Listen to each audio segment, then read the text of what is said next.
Hello students, in today's video we are going to see internal energy. So what is internal energy? Every substance is associated with some fixed amount of energy in it. We call that as internal energy. So let us first see what it is. Every substance possesses fixed quantity of energy, and that is internal energy. This internal energy depends upon temperature, pressure and chemical nature. As I said, it depends upon temperature, pressure and chemical nature. There must be few other names for this energy. So as it is stored, the fixed amount of energy within an atom, molecule or a substance, therefore it is also called as intrinsic or internal energy.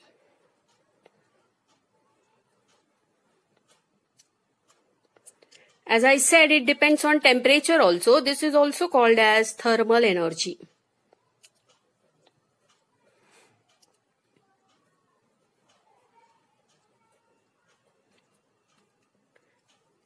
Now this energy stored in a substance, we denote this by capital U. But absolute value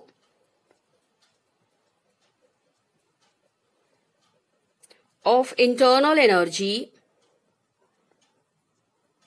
cannot be calculated. So, we calculate change in internal energy. What is the meaning of absolute value? Absolute value means the internal energy of any substance at that instant we cannot calculate, and so we calculate that in between the initial and the final internal energies. So this internal energy, if I say U1 is the initial internal energy,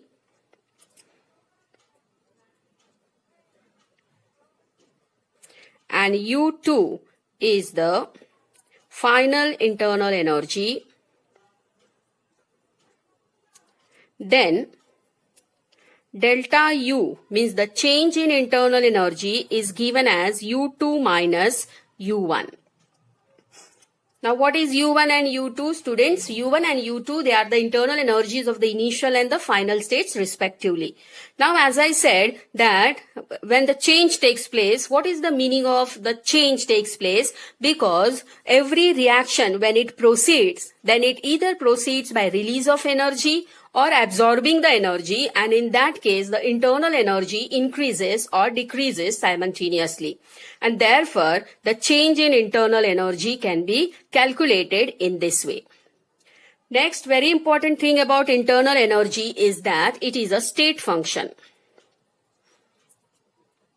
Now what is the meaning of state function, students? State function means it depends upon the initial and the final state of the reaction or the system, but does not depend upon the path followed by the state system or the reaction, and it is an extensive property.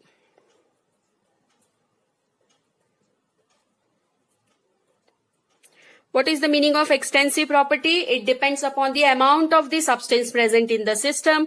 That is an extensive property. So it depends upon the extent of the substance which is present in the system. Now let us see some of the sign conventions which are very, very important. So a transfer of energy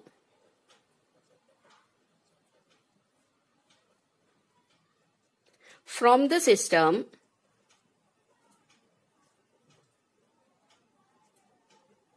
would change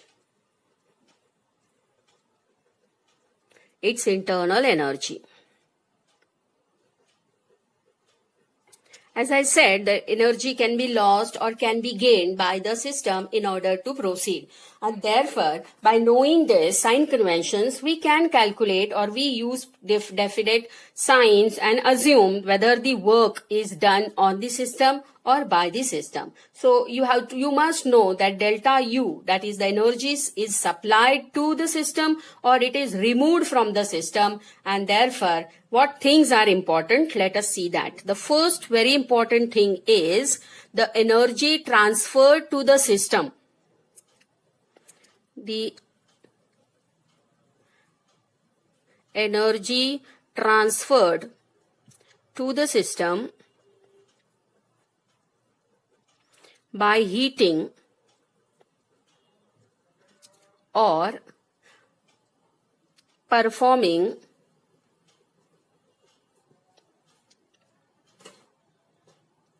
work on it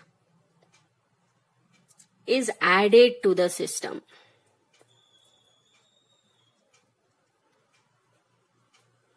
This is the first point. So what is the second point now, students? The second point is the energy transferred from the system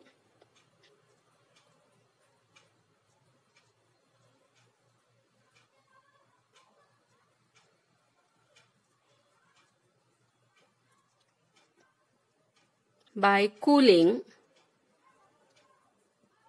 or by performing work on the surrounding is removed from the system. Those two very, very important points we must remember in order to give the sign conventions. Now here, if you see the word what I have used, the energy transferred to the system, means if I say that this is the system and I am transferring the heat to the system, so what will happen to the internal energy of the system? It will increase and therefore it gets added to the system. The energy transferred from the system means if the energy is given out or evolved by the system to the surrounding, then the energy will be removed or subtracted from the system. So considering this, let us have some examples to understand those 2 points clearly. So the first example what I can have is, say for example, now this is something what we can calculate to understand how the sign conventions are used during the calculation. Now the first thing is 30 kg of heat supplied to the system. Now here if you see the word supplied, then how I will write this, student? If I am supplying this, so I am supplying this 30 kg of heat to the system, then what will happen? It will get added and therefore delta U will be equal to plus 30 kg. This is how we represent. Let us see the second example now. In second example, if I say that if 20 kg of work is done on the system, if it is the work which is done on the system means what, student? The gas is getting compressed, and if the gas is getting compressed means W is positive here, means some energy is supplied to the system and therefore the internal energy of the system will become delta U will become, that is plus 20 kg. Let us see the third example.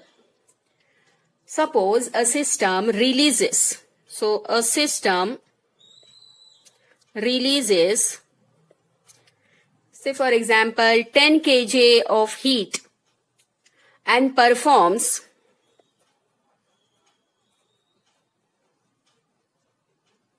15 kg of work on the surrounding.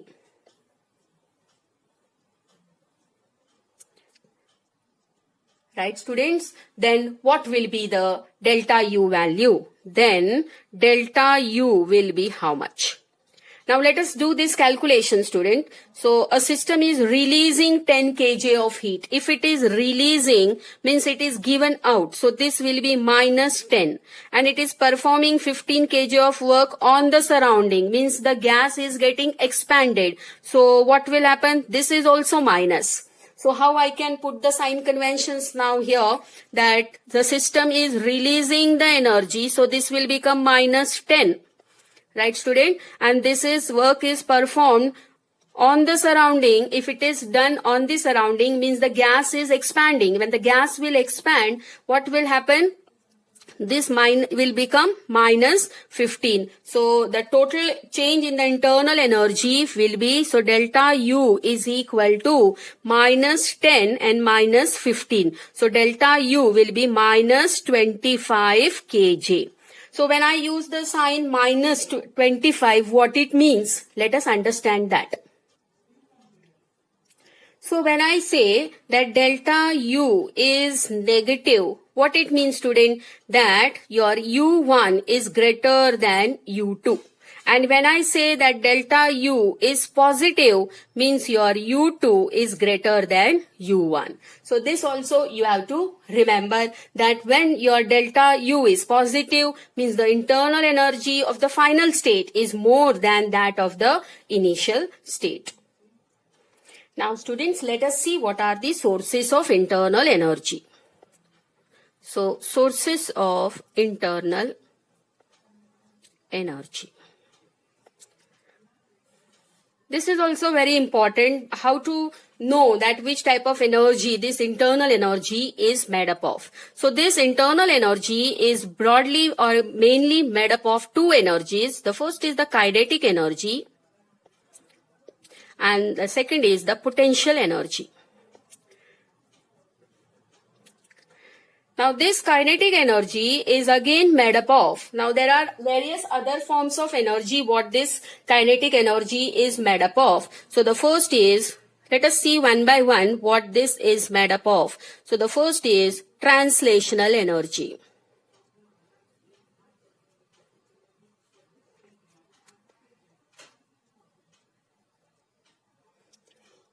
So what is there in translational energy? Let us understand this first. When a gas molecules, you know that when we are carrying out any reaction in the gaseous phase, then the gas molecules, you know, they are in continuous rapid random motion along a straight path, and the energy associated with them is the translational energy. Now you know, students, that gas molecules, as they are in rapid random motion, there is no as such direction or a fixed direction for them. And one of the major reason for this is the collision between the molecules continuously. Now compared to gas molecules, molecules in the liquid state, they have less movement, whereas in the solid state, the molecules, they are completely restricted because of the strong intermolecular interactions.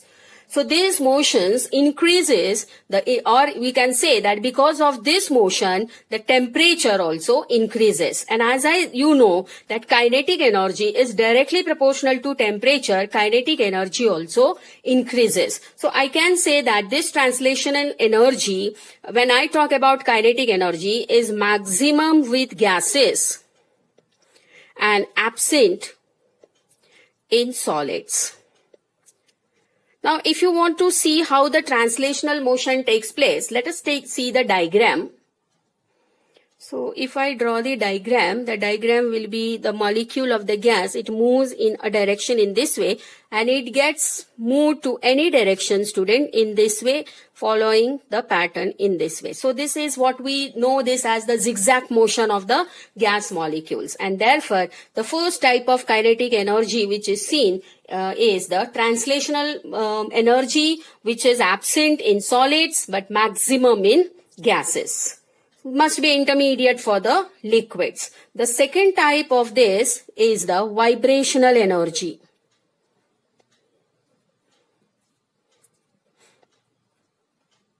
Now, what is the meaning of vibrational energy and where you see this type of vibrations? So, Atomic vibrations create energy for the molecule, which is known as vibrational energy. So who is creating this, student? Is the atomic vibrations. Now the question is why those vibrational energy is seen. This energy is possessed by the molecules due to the vibrations of the atom with respect to each other along their lines of center. So this is very important. So I will write the definition here for vibrational energy. So this vibrational energy is possessed by the molecules. It is due to the vibrations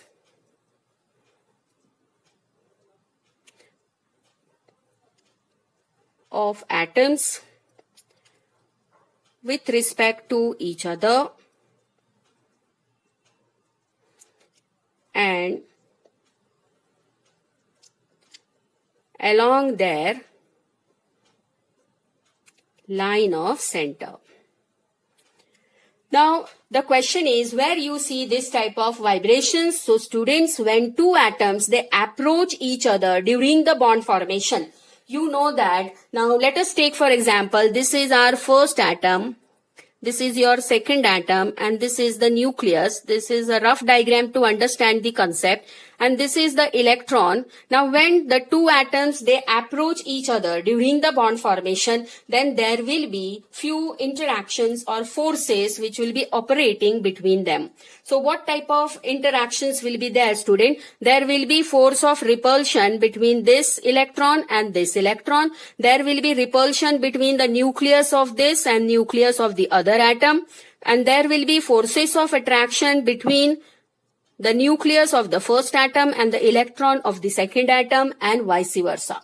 So which type of interactions they are operating when two atoms they approach each other? We call them as interacting forces. So when two or more atoms they approach each other, there are forces of attraction and forces of repulsion between similar and dissimilar charges. I mean the positive and the negative charges. Now the vibrational energy is due to the stretching, the compression in the case of linear diatomic molecules and bending in case of polyatomic molecules. So let us understand this by some diagram. Now those vibrations they arises because of those interactions. Now those interactions results in the first is a stretching. Now stretching is if I have two atoms and the two atoms they are getting stretched. So students, this is the second atom, this gets stretched to this side and this will get stretched to this side. Then what happens? The bond gets stretched. The second is compression. Now what happens in compression? That the two atoms they come in the same direction like this and this. So the molecule is getting compressed. I am talking about the bond and the interaction. So the interaction or the bond length here will decrease. And the next very important is bending. Now what happens in bending? If the normal molecule is in this position, then the molecule bends. So bends means this way. Right, students? So this will move to this side and this will move to this side, or you can have this type of bending. So what happens to the molecule? The molecule bends. Students, best example here what I can have, when a double or a triple bond gets converted to a single bond, the molecule is getting pulled in opposite direction and therefore the bond gets stretched. When a single or a double bond becomes a triple bond, then the bond length decreases and the compression is seen. And this you have seen in water molecule. Because of the lone pairs, the molecule bends. So the energy which is associated with this type of intermolecular, internuclear and interelectronic stretching, compression and bending, those all result to vibrational energy. Next is the rotational energy. So let us see the third type. This is your second type of kinetic energy. Let us come to the third type of this kinetic energy, and that is rotational energy. So what is this rotational energy? So the third type of kinetic energy is rotational energy. This is the energy possessed by the molecules possess this by the virtue of their rotation around the axis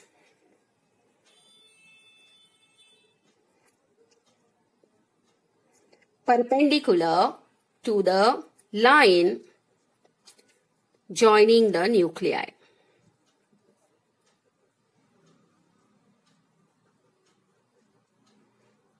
This is called as rotational energy, and this type of energy is exhibited usually by polyatomic molecules only.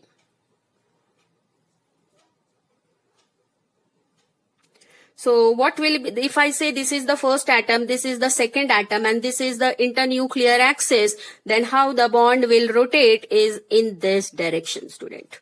So this is what is rotational. Or if I say the atom is linear in this way, then it will move to this side and this will move to this side. So this type of rotation is observed, and therefore kinetic energy is sum total of all those energies. Now the fourth type of this kinetic energy, what it is made up of is electronic energy. What is that electronic energy, student? You know that when an electron from its ground state, when energy is supplied to it, say for example the electron is here, specific amount of energy when it acquires, it gains that energy, and energy of the electron increases, because of which it jumps from the lower energy level to the upper energy level. But you all know that any species with more energy is highly unstable, and so when it comes back to its ground state, it releases the energy. So because of this excitation and de-excitation, whatever the energy is related to this, that is its electronic energy. And similarly, we have the next one, that is the nuclear energy, which is associated with the nuclear interactions.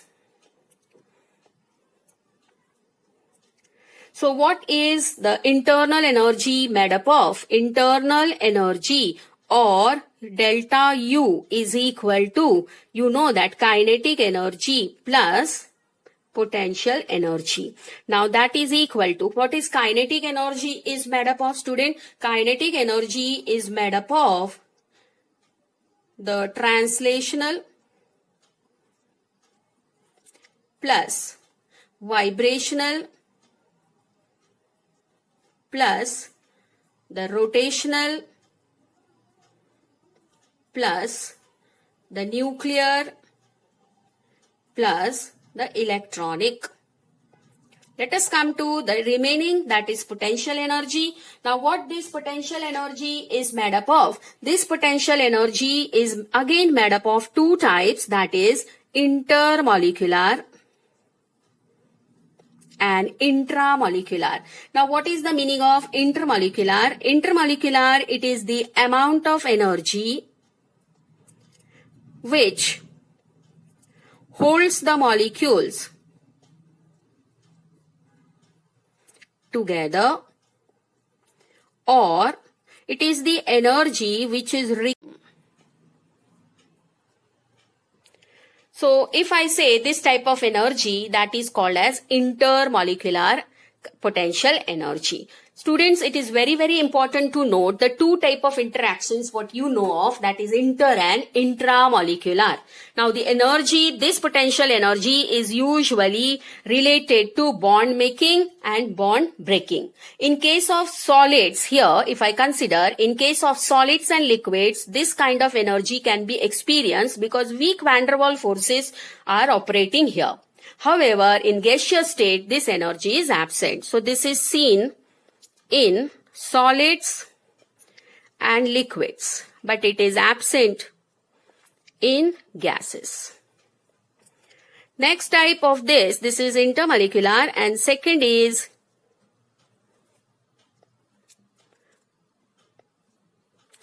intramolecular. The amount of energy required to break the molecule into its constituent particles, that is called as intramolecular energy. So here, this is the energy required to break the molecule in its constituent particles. So this is intramolecular energy. Very easy to understand this, student. If I take the methane molecule is made up of CH4, means it has carbon, hydrogen, hydrogen, hydrogen and hydrogen. If a similar methane group is attached to other similar methane group, then this type of bonding will be formed. Now, the two type of interactions what we have is the first interaction that will exist between the two methane molecules. This particular bond, I will call this as van der Waals interaction. And these bonds, they are called as covalent bonds. Right, students? The energy which is required to break those molecules, this molecule into its constituent particles, means if I am breaking the stable molecule into its constituent atoms, that is this is called as, now I am breaking this, so this is called as intramolecular energy. And if I am breaking this type of interaction, this is intermolecular interaction. So this is the two energies what we have seen here. Let us go in detail of those potential energies. Now here, so this potential energy, so this will be added, that is U intermolecular plus U intramolecular. Right, students, this is all about internal energy. I am again taking this particular concept again here. If I say I have a molecule that is Cl2, then how this Cl2 will be represented, student? The first molecule will be Cl and Cl. So this is your first molecule, that is Cl2, and this will be bonded to the other Cl2 molecule in this way. Now what type of bond is this? Is a van der Waals interaction, and this is your covalent bond. This is also your covalent bond. Students, if the energy what I utilize to break the molecule to molecule interaction, means when I will break this van der Waals interaction, I will call this as intermolecular energy, and when I will break this, I will call this as intramolecular energy. So depending upon which type of bonds I am breaking, it will give me inter and intra. So this is all about internal energy. The units for internal energy. So the units of internal energy, so the unit is kJ mole inverse or kJ per mole. This is the unit. You can have that in J also, but this is the standard unit for internal energy. I hope you like this video, so please subscribe my channel and share the video. Thank you, students.